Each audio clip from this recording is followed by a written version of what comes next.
smart apparatini bu bemorga qo'ymoqchimiz. Bemorimiz 92-yil.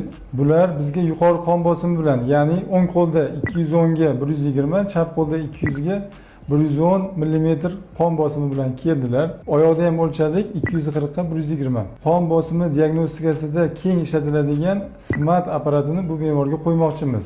Smart apparati bu sutkalik qon bosimini o'lchaydi.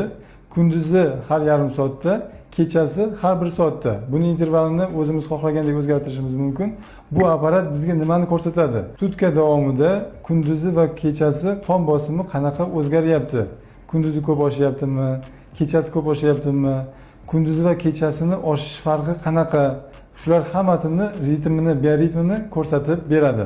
Apparat unaqa katta emas. Apparat o'sha oddiy tonometr manjetasiga o'xshab qo'yiladi.